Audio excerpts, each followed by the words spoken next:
And worse or better since she left? Well, we're going to talk about that.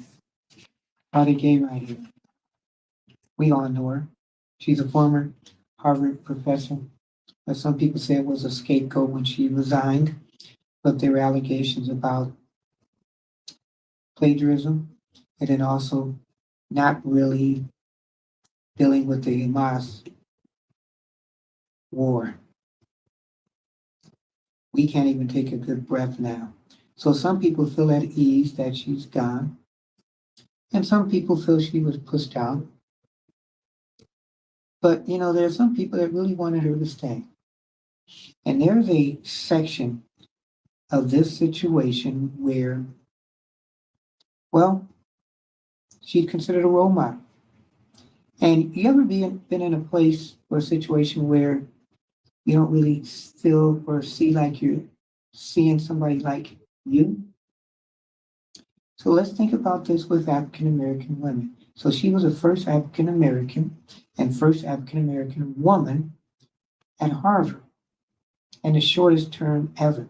So you wonder how that's going to hurt legacy. But you think about the good part of it, where maybe you might see more African American women. Now, there are some African Americans that do go to Harvard. I don't know how many. But let's not forget the legacy that she did leave on somebody who's African American and a female. It may not have ended well, but it started out with a lot of hopes and dreams. So let's go into that. Think of yourself as an African American female. There's this op-ed by this writer that writes for Harvard, who she told her story. And the story is called To the Dreamer Claudia Gay. We as Black women, thank you. So I'm going to read this. This was an editorial, and this was her opinion about the legacy of Claudia Gay. So this was written by Keisha M. Williams. She's 25, and she's a Crimson editorial editor and also a psychology concentrator in Kirkland House. And it goes like this. United we stand, divided we fall. To former University President Claudia Gay, on the rainy autumn morning of September 29, 2023, I watched as your soulful stride and proud aura graced the steps of the platform before Memorial Church. The damp stairs could not impede the history about to be made. In the following days, my grandparents, aunts, and uncles all called me, asking if I had gotten a photo with you yet. Not yet, I replied, but there's plenty of time. As a woman of renowned talent and academic achievement, born into the loving embrace of two Haitian immigrants, the measure of your success will always exceed the limitations others would place on you. Dedicated to excellence, you have proved your capability well beyond what others couldn't expect, well beyond what is expected of a woman, and well beyond what is imagined for a Black woman. From the moment your clipped corals took the crown of higher education, your character, your ability to lead, and your integrity have been called into question. But even now, even at the announcement of your resignation, any photo of yours used in the press depicts an elegant smile with your head held high. Remember, we're reading an editorial. Thank you for this. Dearest dreamer, the photos tell me, worry not about the troubles you face. Although others might obstruct your climb, dream despite. Even in this moment of struggle, President Claudia Gay, you serve as a beacon of hope to Black women across the world. As I watched you walk across the stage and accept the keys to Harvard, I couldn't help but live through your success, to taste the unadulterated happiness as I felt our ancestors cheer you on, to know that my time at an institution built without reverence for people who look like us will be placed in hands that look like mine. You are my grandparents' wildest dreams, and I remember with anguish the day I saw you in person and was too shy to ask for a photo. Your success marks a once unachievable dream now brought within grasp.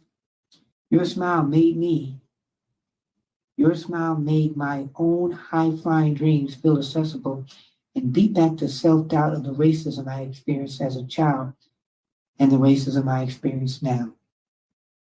To the dreamer, Claudine Gay, you have done what others will never do.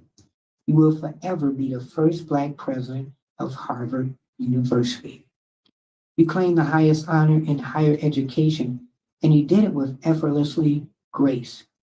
I hope that is your resign. Sorry, I hope that in your resignation, you still feel the warmth of the Black community's reach at Harvard and beyond, a blanket against the cold world you and your family have faced in recent weeks. To make it abundantly clear, your tenure at Harvard and its impacts have not gone unnoticed. I hope your faith in your ability to be a pillar of hope for women who look like us remains unwavering. In your inaugurational speech, you beckoned us in the audience to ask, why not, when we consider the university's future. In light of these events, the question for Black women like myself becomes, how could I not? How could I not defy the racist remarks I receive? How could I not fight for the vision I see for myself? How could I not stand for what I know to be true and just? Excuse me. President Gay, you may see yourself as just the president of Harvard University, but for me, you are physical proof of the possibility of my grandest dreams. And so to the dreamer, president of Harvard University, Dr. Claudine Gay, born to Claudette and Sonny Gay Sr., I thank you for what you've done. Thank you for what you've meant to Black women everywhere. And in humble recognition of your presence and resilience, I will continue your legacy as a Black woman. I am a Black woman dedicated to achieving her dreams. I am a dreamer too. There you go. And that's from Keisha M. Williams, 25, a Crimson editorial editor, and she's also a psychology concentrator in Kirkland House. Wow. So we sometimes don't think of, well, you know what, this is how it's affecting this person, but how is it affecting this person? Where some people would say, she needed to go. Other people say, wow, she made me proud to think that maybe I possibly could become a president of a university or a president of anything. I may be able to open those doors when some people say, leave those doors alone that don't want to be opened. A lot of things that we can learn from her story, from her resignation. What may have tarnished it, allegedly, were the plagiarism accusations. Some people said because of those plagiarism accusations, she should have been reprimanded and not fired. Some people say because of the funding now colleges get, if the funders do not like what you're saying and what you stand for, then they will stop funding it.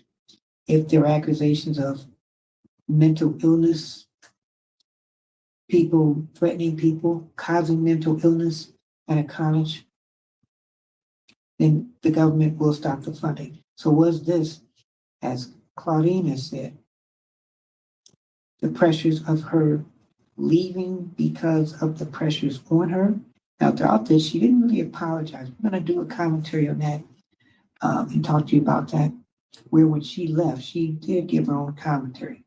We're going to talk about that too in another portion of the show. So stay tuned for that. But again, for Black women everywhere and for people everywhere, where you may see somebody like you, and they could be there for a while, or they could be gone like that. But just because they're gone doesn't mean that you can't take their spot in that place or another place. Something to think about.